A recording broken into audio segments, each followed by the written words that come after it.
him, that's appropriate, that's proper training. Okay, I'm not, because you've never been to the police academy, you don't know what the potential of people are, but what they were doing was proper training. What Derek did was not. So he's the main guy, okay? I think I kinda got, So do you, just a quick question, so do you disagree that these other 3 men who were on top of George Floyd, that they should be charged with abetting and aiding in a murder? they should be charged. The But you reason, said, no, you no, said that they were no, not what- violating policy though. no, listen. Where they were physically was appropriate. Why they should be charged is because they know what Derek was doing was wrong, and they allowed it to continue to the level it did, and they didn't stop it. That's why they should be charged. Okay. Now, like I said, if we took Derek completely out of the scenario, and George Floyd never would have died, those officers would have been appropriate. But because George Floyd did die, and they didn't stop the officer from doing it, now they need to be charged, because they knew what was happening was wrong. So let me interject here for a second. So the two of you, based on your conversation online and the comments that were made and the subsequent argument that happened, do either of you feel like you were misunderstood by the other person? If not, that's okay. Don't feel obligated to. I think she misunderstood me. When you're online and you're talking, you can't tell if I'm being sarcastic or if I'm being, blatantly true or telling you everything that what I'm saying I meant to say. I can see that, but what bothers me is when somebody says I'm justifying what Derek did, and I'm not in no shape or form. He is completely wrong. He never should have did what he did. What I'm saying is there's a whole series of events that led up to that point. It's kind of like a chain, okay? You got all these links in the chain. But it should never, I think on this point, I think we should agree to disagree on that point. But I'm trying to answer the because question. it should never, even if he was resisting arrest, you keep saying it would have never resulted in his death if he hadn't done this and that. And my concern in that statement is that nothing that anybody does, unless they're directly attacking a police officer, shooting at them, and the officer feels like his life is in danger, I feel like nothing that anybody does, whether it's resisting or arguing with a cop, it should never result in death. Right, It right. should, so you're saying, so there was a lot of statements. I agree with you. That's there was not a lot you're not understanding. I'm agreeing with you. I understand that, but I'm literally going off of your words that you have said online. I'm trying to find them. Okay, here they are. So you said on my post where I said that I didn't agree with police brutality, I posted a video. I said we should defund the police, which I've explained what I meant by that. You said, before showing videos of police kicking people's ass, I would like to see the entire video from beginning to end of what led to their asses getting kicked. But this video included people being killed by cops. You also said, will there ever be a justifiable time when somebody deserves to get their ass kicked by police? You also said, I'm just saying if you don't Let's give him an opportunity to respond to those points that you made there first. Go ahead. Okay. So showing that was the point, is you show a video that we don't know the context of the surrounding video. including a man being killed. Multiple people being killed, actually. But we still don't know what happened. We know with George Floyd what happened, okay? But the other ones, we don't know what led up to that point. Like I said, if you take a cop's gun or you try to me that justifies getting killed. I understand that, but in this Stabbing video, somebody and running down the road and cops chasing you, and you're resisting arrest, you might deserve to get killed. listen, I honestly wish I could play the video, because in this video it was like 3 minutes long. Okay. There was a part of the video where there was a man that was being arrested. There were about 7 cops surrounding him. He was handcuffed, Okay. and he looks like he talked back to one of them, and they all collectively in an elevator starting beating him brutally to the point where one of them hit him in the head, and he slid down a wall, and was knocked out unconscious. There was another part of the video where there was a woman, it looked like she was very petite and small. She was already face down on the ground, handcuffed, and there was a cop on top of her that was repeatedly punching her in the head while she was screaming. It wasn't just the part of the video where George Floyd was being murdered by a cop. It was multiple parts of the video where there was one person to 6 cops, one person to 3 cops, one person to 4 cops, and they were being brutally beaten. They were being hit with different objects. And to me, you saying, is there ever a justifiable time when somebody deserves to get their asses kicked by the police? That is not an appropriate thing for somebody who wants to be head of law enforcement to say. If you're watching the same video that I'm watching, then you know that somebody that is handcuffed and that can't defend themselves, they have no weapon, they're already in custody, and there's multiple cops surrounding them, that is not a justifiable time for anybody to be beating them up or to be brutalizing them. There's nothing that justifies that. Let me interject really quick. Let Did me you answer. watch the videos that she's referring to? Yeah. Okay. Okay, can I answer? Go ahead. Okay. So you're saying with somebody handcuffed, that person is no longer in danger?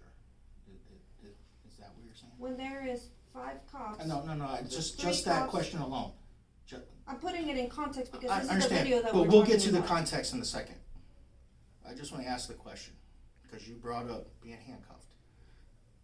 Could a person handcuffed, either in the front or the back, still be a danger to someone else? I think it will be, I'm not a cop, obviously, Okay. but I would have to say that cop cars, aren't they built to be able to protect the officers in the front? Isn't there a barrier But these between the video- person? Yes, but Okay. these videos weren't inside of a cop car. No, they weren't. Okay. However, these videos were people that weren't holding weapons, they were handcuffed, Okay. there were multiple cops around them, Okay. they were standing there, and very obviously, these cops were hitting them over and over again long after they were knocked out, long after they were neutralized. So at what point is that still excusable when the person is not even conscious and they're being beaten up and they're still being ganged up on by police officers? How are they a threat when they're completely knocked out and they're still being hit? Okay. I don't know if they're awake or knocked out or whatever. We don't know that for sure. So 6 cops hitting a person that's on the ground, that's handcuffed, is okay? Okay, so could you go back and answer my original question? Could somebody just handcuffed still be a danger? Could they run? Could they run away? They could run. Okay. Could they kick somebody? Yes, they could. Could they bite somebody? Yeah. Could they headbutt somebody? Yes, they could. Okay, so they're still a danger. But in none of these videos, But did that- it show people that Exactly, were trying to because that part was cut out. It, That's what I said. Let's see the entire context. We didn't see that part. That's what I'm saying. We don't know what led up to. So you're telling me that a No, cop I'm not telling you. who has a weapon and who has extensive training that taxpayers are paying for to ensure they do their jobs correctly, you're telling me that a cop with extensive training, in some cases like Derek Chauvin, he had 20 years of law enforcement experience, you're telling me that they're not trained enough to know how to de-escalate a situation like that without killing someone or brutally beating them? While they have weapons and the other person doesn't have weapons? Okay, let me answer. I'm waiting. Somebody handcuffed, let's just say that they're on drugs, like George was, okay? Drugs can sometimes multiply your strength. Being on drugs can also desensitize you from those pressure point holds, knee spikes, the training that you're talking about. Because cops are trained to knee spike in the leg, pressure points on the arms, arm twists. All these things are now going out the window when somebody is high on drugs because they're not feeling that, it's called pain compliance, in order to get somebody under control. So if somebody is on drugs and and one officer is not able to control them, it may take 4, 6 officers to control somebody in that situation. Yes, it could.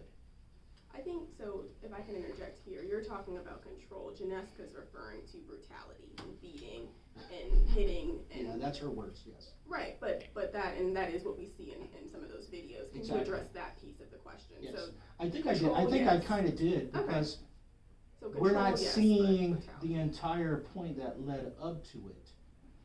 But if I can answer the question this way, if you allow me.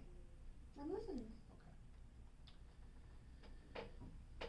Like I said, if they go against state law, go against department policy, and go against what is taught by the Criminal Justice and Standards and Training Commission, they will be fired and or arrested.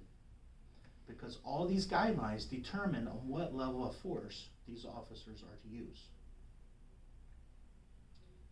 Because there's something that's called, it might be called something different now, I think it's called assailant control matrix or something like that, but when I first went into the police academy, it was called use of force matrix. And it's levels. Level 1, officer present. Level 2 is now we're speaking to each other. Level 3 is I might have to put my hand on you to control you to come over here. Level 4 might be I might have to pull my taser or my mace out or my baton, and all these levels keep going up, okay?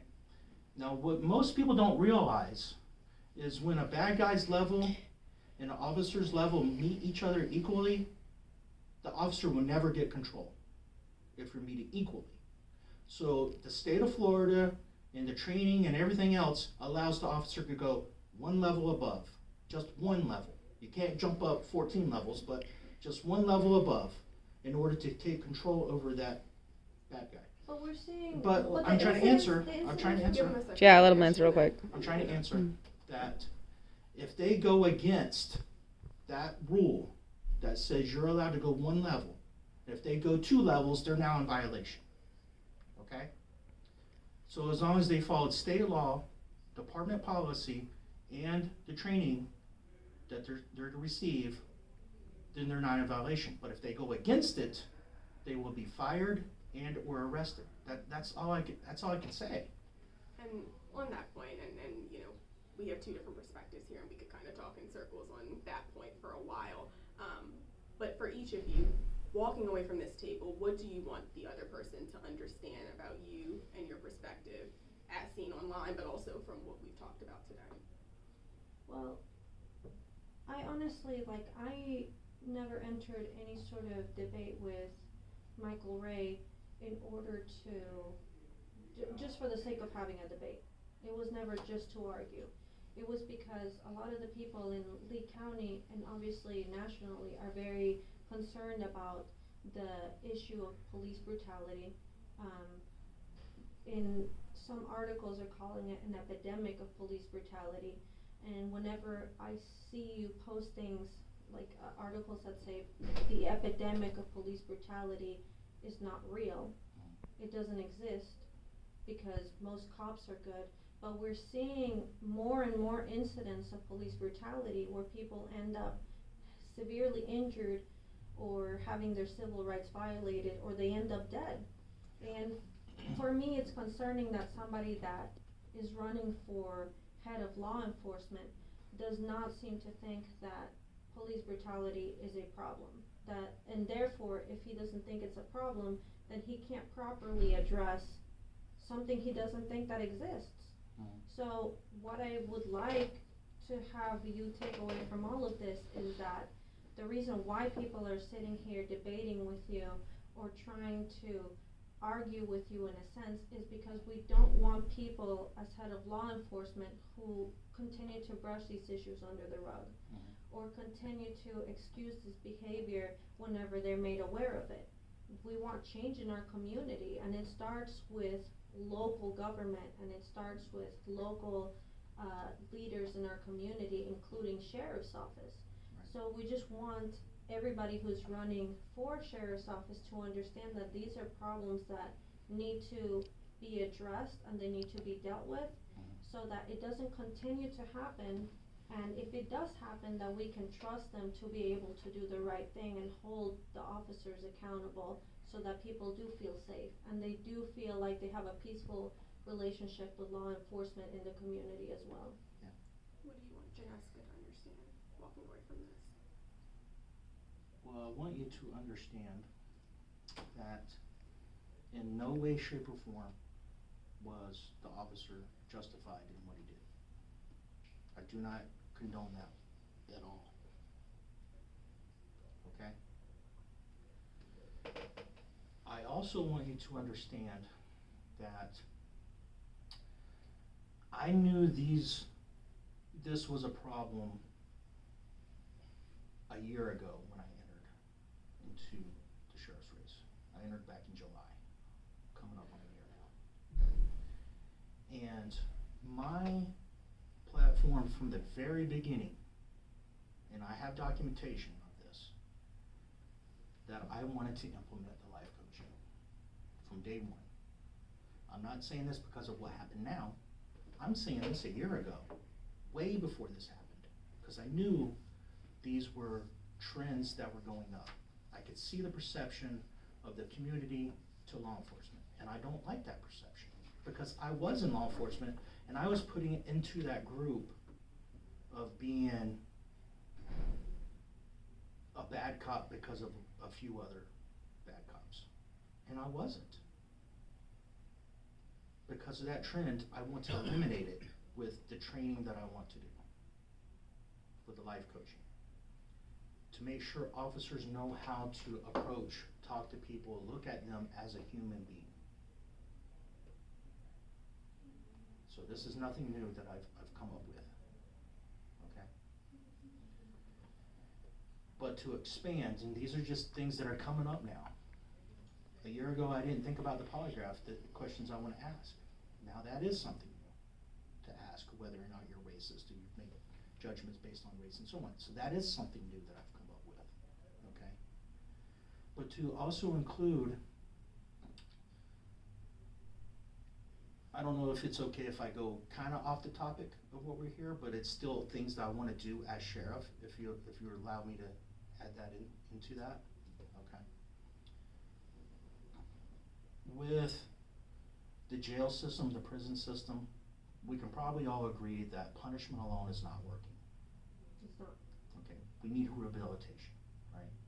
Because the last 100 years, basically the focus was just punish and let them out.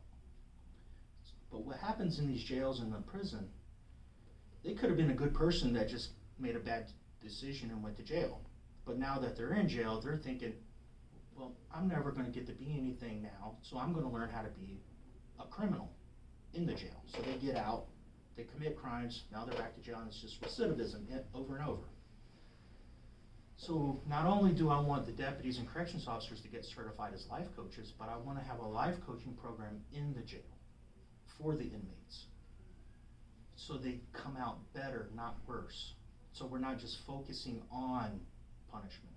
I want serious rehabilitation.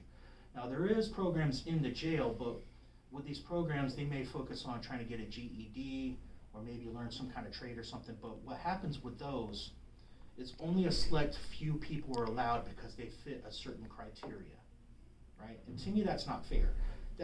I've looked at the numbers, and that's only about 10% of the population in the jail is allowed to attend these programs. So what's happening to the other 90%? Those are the ones that keep going in and out of the jail. Well, my life coaching program, I want it for every single person. 100% of the people in the jail, not just a small few. Because even if I help 10, 20, or 30% of that population, that's a huge chunk of the jail that we don't have to take care of anymore. It costs $90 a day per inmate in the jail. And there's over 1,700 inmates in the jail. That comes up to $55 million a year that the taxpayers of Lee County is paying to take care of those inmates. Now, if I help at a minimum 10% through my life coaching program, that's 10% that we don't have to take care of in the jail. That's $5 million out of that $55 million that we no longer have to spend in the jail. Now, I've talked to other life coaches in the area, told them what I want to do, and they're thinking it could be as high as 30, maybe even more. They're thinking at a minimum 30% of the jail would be affected. That would be $15 million a year that we don't have to take care of in the jail anymore, that we no longer have to spend that $15 million in the jail because of the life coaching. So those are the things I want to do. I want to have a mentorship for the kids, because what are the three major issues for kids today? Bullying, suicide, and school shootings. Now, based on the training and the things that I've gone through with, life coaching and cognitive behavioral therapy and all that, I've determined, and this is what I was taught, every human being is driven by emotion. You're either in search of emotion or you're reacting to an emotion. So if you're not reacting to it, you're searching for it. So most of the time you're searching for acceptance and love and some kind of pleasure of some kind of emotion, right? And I think the common denominator with these three categories of kids, suicide, bullying, and school shootings, comes down to one thing. They're looking for control. Because the bully, he feels like he's no longer in control of his life. So he wants to control somebody else's life. Okay? School shootings, they feel like they're out of control. There's no other resort other than to control whether somebody else lives or dies. Right? With suicide, again, somebody may believe that their circumstances in their life has now gone out of control and they have no other option other than to commit suicide. So I believe it all comes down to they're searching for control of something. So with a mentor program, if we can catch these kids before they get to these points, we can give them a control over something, such as control over art or music or sports or something that gives them that purpose, that feeling of control they're searching for. And once they've obtained that feeling, then they no longer need to resort to the violence and the suicide and so on. So I believe the mentor program will be perfect for that. Also, not just the life coaching for the officers and the life coaching in a jail, to me those two will lower the crime rate dramatically. But I also want to implement something I call a crime prevention committee. And this has to do with everyone that has firsthand knowledge of the criminal mind. And to me, the number one person to have on that is ex-criminals. Because you can learn from ex-criminals why they've targeted this person or that house and why they've committed these crimes. And as long as we can learn why and how things is happening from these ex-criminals, then we can learn what to look for and how to eliminate those crimes from happening. Because we're gonna try to wrap this up, because I know it's been about an hour and we're probably gonna. I understand that we had some conflict, but I honestly have good intention to help the community of Lee County.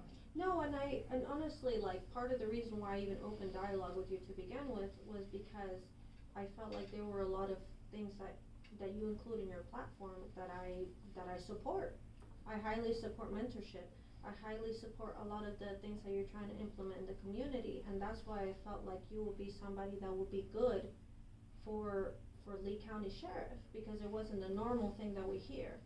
But obviously that went a completely different way because of some of the things that you started posting on social media. And so again, like I said, I do respect and I do agree with a lot of things that you're including in your platform. I just want to make sure that you are also understanding that as of right now, this is a major, major problem in law enforcement, and that we need someone who's going to address it very, In a blunt way. in a very direct way, Mhm. and in a very swift manner, because it can't be something that continues to be swept under the rug and ignored and like put in the back burner. It has to be something that is dealt with immediately. Well, let me tell you a little bit about myself, and let me tell you why it will happen the way you're talking about. I was raised in a military home. Everything had to be perfect. It was either black or white. It was either in its place or it wasn't. So I'm a very strict person. I have my own routine every day. I make my own bed every day. My shoes go in the same place. Everything has a purpose and a place, okay? But then I went into the military, and I grew up learning from being in the military of its proper place. Not only my dad in the military, but I was in the military. So I still have all that structure, all that discipline. So when I tell you I'm going to do something, that is my credibility now. And no one will ever tell you that I said something and never followed through with it. I've never lied. I may have gotten in trouble for my mouth a few times, and people have come and talked to me and pointed it out, but I've never lied about anything that I've said or done. So no one will ever tell you that I'm a liar. So my credibility is 100%, and I believe in that from the way I was brought up. So if I tell you I'm going to do something, you can guarantee I'm going to do it. Or I'm going to try my very best to make sure it's done. I'm not a politician. I'm not somebody that's going to say, I'm going to do something, did not do it. It's going to get done. It should just start though with now though, before you're put in a place where you're head of law enforcement. And by the post that we're seeing, it seems like you're not somebody who is trying to put out a fake persona or put out a certain image. You're literally showing your real points of views and a lot of things that you do believe in, and that is the whole reason why we have been having disagreements in the people in the community with you, is not because you're displaying somebody that you're not. It's because we want to make sure that the statements that you're making are something that you would consider changing, that you would consider understanding the concerns that we're voicing to you, and not just double down on defending some of these behaviors or excusing some of these things or saying that it's not a real problem when it is a real problem. We agree with a lot of the programs that you're trying to implement. We agree with a lot of the things that you stand for in your platform while you're campaigning. It's just the parts where you're not standing blatantly against police brutality, or where you're not standing blatantly against the criminal behavior of a lot of police officers, or where you're saying that police brutality is not an epidemic or it's not a real problem.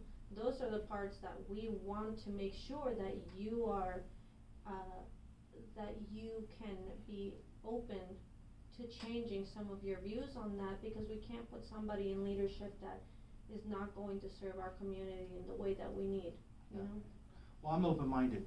I am, and I have to be as a life coach. I am open-minded.